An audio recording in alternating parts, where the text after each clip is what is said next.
Illinois. All right, to offer an amendment with my friend from Colorado, Mr. Polis. Our amendment is very straightforward. It simply cuts the $23.7 million from the B-61 nuclear bomb not requested by the Department of Energy. The Nuclear Security Administration requested a 45% increase for a gold-plated upgrade plan for the B-61 nuclear bomb.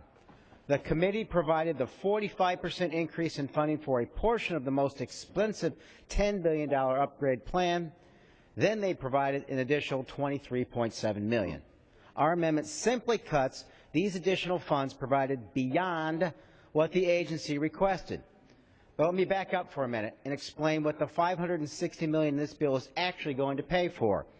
At a time when we are slashing funds for research at the NIH, failing to fund our crumbling infrastructure, and underinvesting in our children's education, we are increasing funding to keep hundreds of nuclear bombs in operation that we will never use.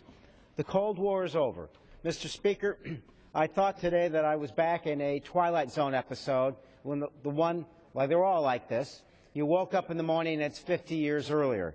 It's 1963.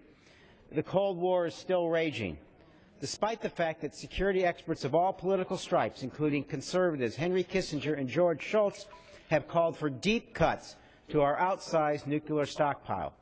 General Cartwright, former vice chairman of the Joint Chiefs of Staff, said the, quote, military utility of the B-61 is, quote, practically nil.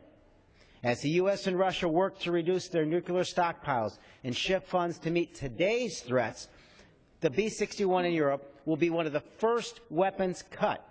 Just last month in Berlin, the President stated that he wants to, quote, seek bold reductions in tactical weapons, a.k.a. the B-61 in Europe. My friend on the other side of the aisle claim they want to reduce the deficit. I agree. But if we're actually going to reduce spending, everything has to be on the table, including defense. This amendment is a tiny, thoughtful cut to an outsized nuclear budget for weapons that do little to keep us safe.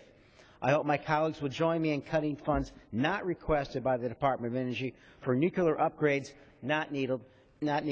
Mr. Speaker, I yield the balance of my time to Mr. Polis.